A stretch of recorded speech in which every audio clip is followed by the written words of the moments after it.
And you know what's also going on? The battle. There was some streams bugging out a little bit, but we got there. Thank you, Pardini! Thank you, Pardini. Thank you, Pardini. It looks like we are already in the battle. We see a Clefairy and the Garchomp on Stormy's side against the Cophagrigus and the Grimmsnarl on my side. So access to that Trick Room, pretty scary. And we are already in the moves. Garchomp goes for the Protect. Grimmsnarl goes for the Fly. Setting up screens right around at the start, making the team stronger to physical attacks. And it does look like Clefairy goes for the Icy Wind, but we'll see if that does actually matter here, because Mr. Headpats might be going for that Trick Room that we talked about earlier. It did land a critical hit, but it barely seemed to scratch the surface, and there's the Trick Room! That's all of the speed that Stormy wants to maintain is now brought to a complete halt. Maya's in complete control of the momentum.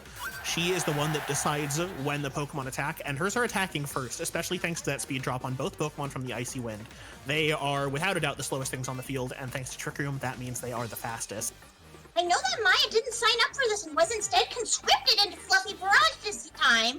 I wonder if that's really motivated her to do her best. It does look like Storm is going to go for the Dynamax, and I believe that's going to be on the Garchomp. Whoa! It's that big boy! Go! Storm says if we can't control the speed, we will control the bulk instead. Garchomp having access to that Iron Head, able to maybe just like go for these quick knockouts on the Grimmsnarl. Clefairy able to provide cover fire for it, thanks to access to that Follow Me. Kekra gets the light screen up, the second screen, so Cophagrigus is the one left to hold down the offense. Maya's sending out a Shadow Ball on the Clefairy. Cosmo taking a little bit of damage off the top. We're still in the green for all Pokemon involved, though. Let's see if the Steel Spike has anything to say about that. That's huge damage. Oh, and the 1 HP. That's not even a Focus Sash. It's super effective. It's not a Focus Sash. It's not a Focus Sash. It took damage from the Icy Wind off the get. Oh my god. 1 HP and a dream! 1 HP and a dream. This Grimmsnarl gets to do one last move off of that Prankster before it has to take a hike. But Storm just out for blood! For sure, for sure. I'm just baffled. That's a roll. That's a good damage roll. That was like low odds. That was insane. Yeah, and we will have to see how Mai is able to take momentum back. Storm has a pretty good position here thanks to having the Garchomp Dynamax, setting up the boost for the team, so the Clefairy is going to be even harder to out. The Friend Guard makes the Garchomp even harder to out. Reading Mai's mind, Storm set up that Protect, stopping Trick. This is beautiful. This is a beautifully executed match. And Cosmo does pick up the knockout on Kekra, so that will be in pieces. Rest in peace, indeed. But Grimmsnarl kind of did everything it needed to before it went away. It set up both screens. It didn't manage to get the Lagging Tail onto the Garchomp quite yet, but we're still under Trick Room, right? So the Garchomp is still in a pretty scary spot. Oh yeah. And even with all that setup, it's still anyone's game! Very much indeed. Though, Storm also has access to Follow Me on the Clefairy, so if Mai wants to take down the Garchomp, she's gonna have to go through Clefairy first. I'm excited to see Cute Baby out on the field! I can't help but notice, it's a nutty, but it still has a big, fat, beautiful tail like a dragon! That is truly the best of both worlds as a fellow tail enthusiast. You know, my Pupuna is the ultimate life form. I wonder if we'll see any tail lore coming from this King. I like how you're trying to keep it together for this bit, and I can tell you're breaking through it. We were just so excited for the tail lore.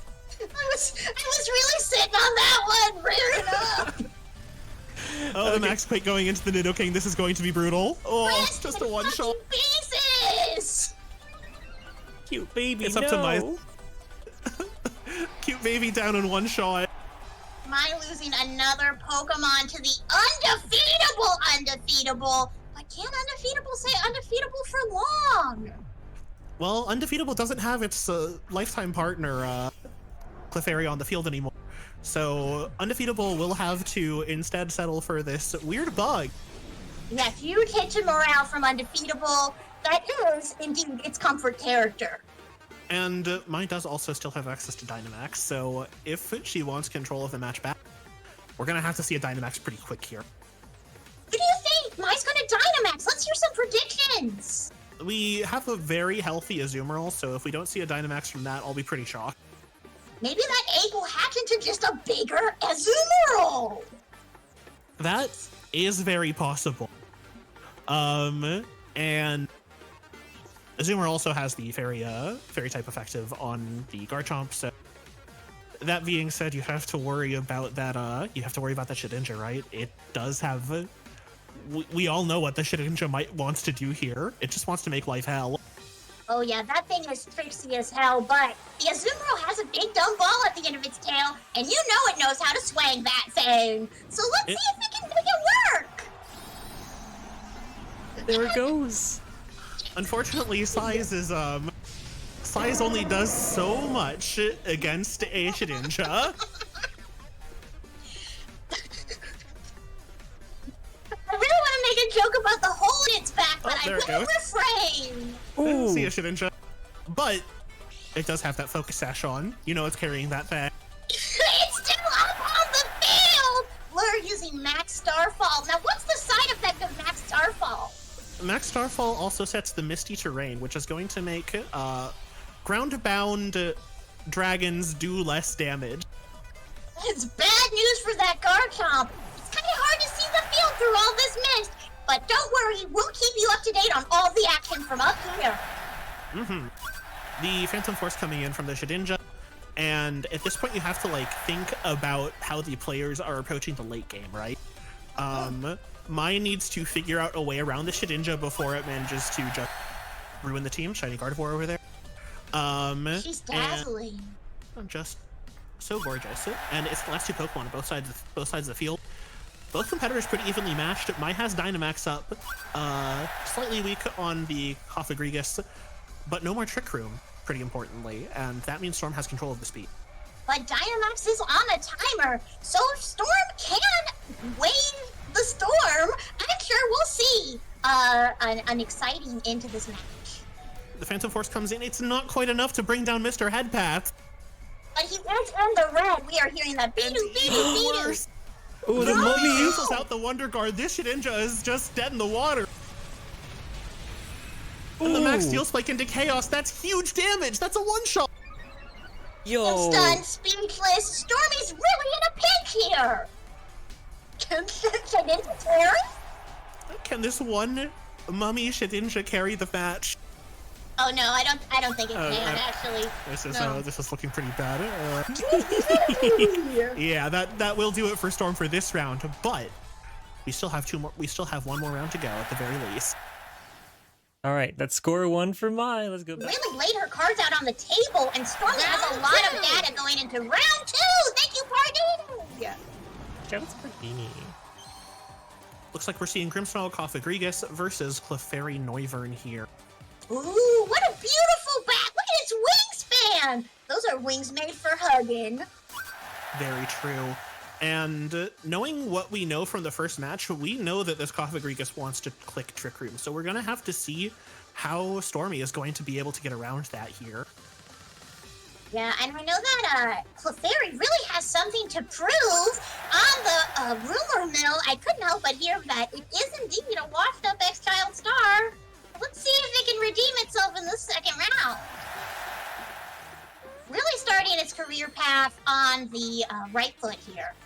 Becoming the Clefairy going for center the of follow me. attention. Ooh, follow me.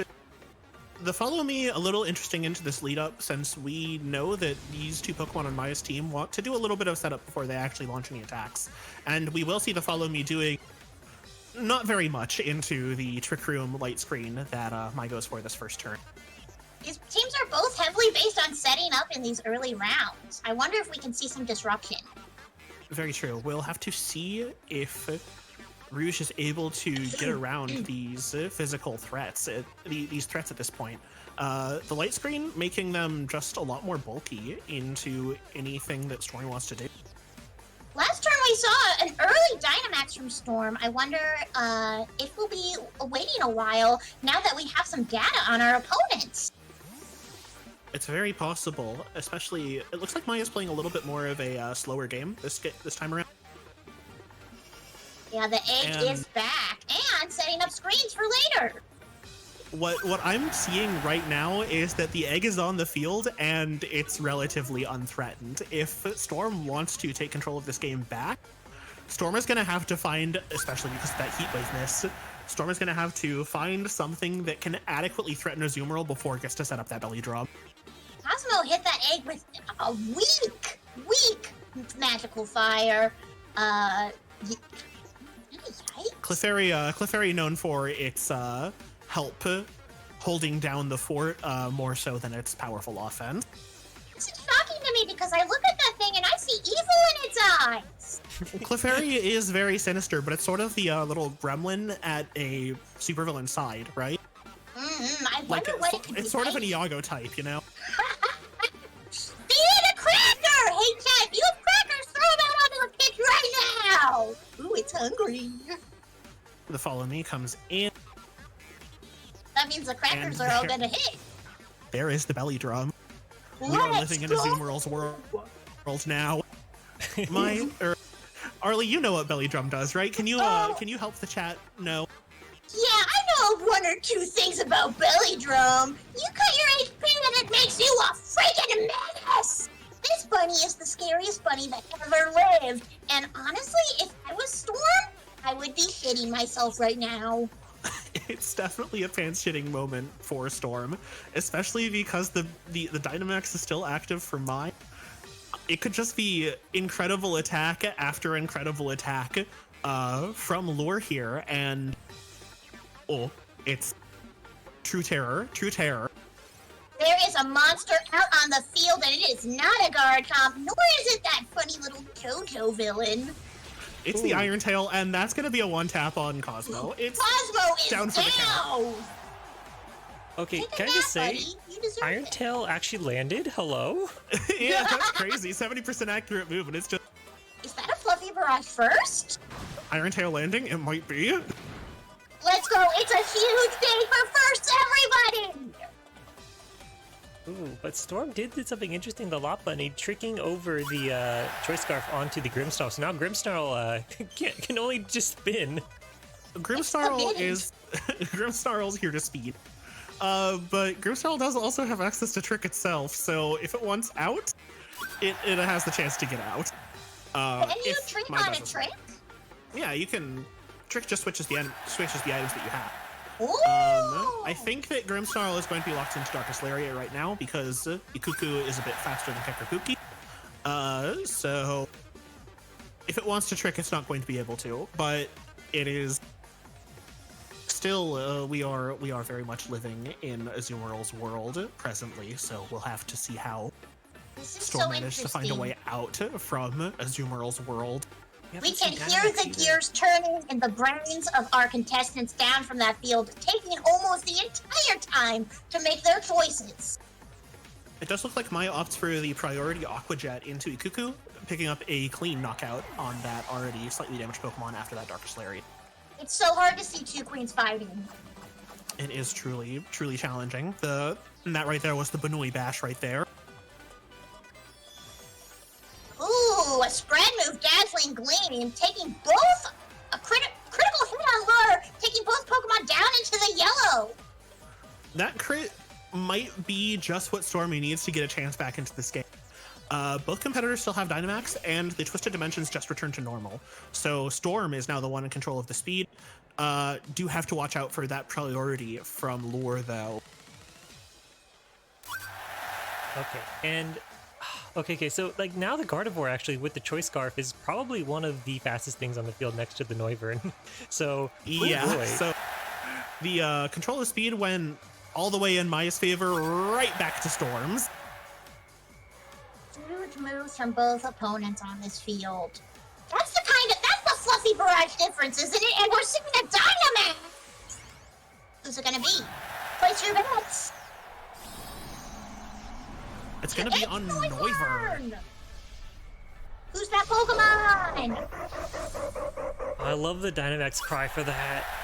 Oh, it makes such a malevolent cackle. This Noivern, the supervillain right now, Max Flare into Kekrabuki, big damage, takedown. Taking it down! Not surviving on a dream or a wish all the way down. Rest in pieces. Oh, another fun thing too with the sun being set, that's going to make it so Aqua Jets from the Zoomerl aren't going to do as much, but it don't matter. It doesn't look like Maya went for the Aqua Jet. Yeah, and now the screens are falling down for Maya as well. Maya needs to make a huge play with Dynamax here in order to get back in the game. Here we The go. crowd is going wild for this edge of your seat Pokemon match. Can we get some cheers? Everybody, let's go! I'm so happy that we're having cool matches. Ah! Yeah, this matchup is going crazy. I guess you could say it's anyone's game. And if Storm wins this round, she's still in for a third matchup against mine. Very, very true. But it does look like it. Here's the Dynamax from my Pupuna. And it will be a Dynamax on the ultimate life form. Cute baby. For when they see Tailborn! Yeah! Big baby.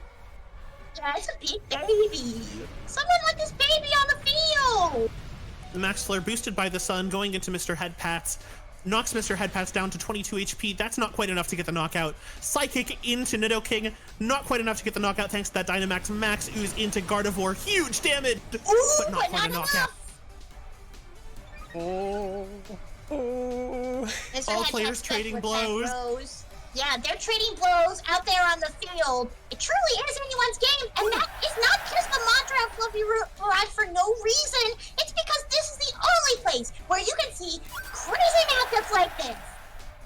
And Mai did go for the Trick Room there, so now Maya's in control of the speed again. Control That the might be time. the final push that mine needs. Even though Mr. Headpats is currently in the red and Cute Baby is pretty far in the yellow. It does mean that Mai has the first moves on this turn, though, so we'll have to see how Mai uses those. Cute Baby goes for the Max Guard. Gonna keep it staying up and healthy. Mr. Headpats with a Shadow Ball into Gardevoir. Taking it down to 0. It's super effective. And that does put Stormy in the 1v2 position. The Max Flare into Nidoking, but that's into the Protect. Oh, good Rouge stall back from Mai. undynamaxing. No longer lured. And that does mean that Rouge is now an undynamax Noivern in Trick Room against two competitors that are looking to That's like being land the the finishing last guy at a blows. party. Embarrassing. Last guy at the party won't leave. It's like 2 a.m. Everyone else left like 4 hours ago.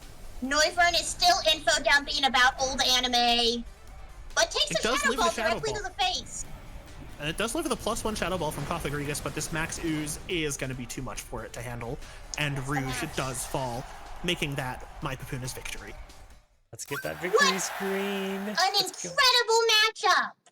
And the winner is the ultimate life form, my Pupuna!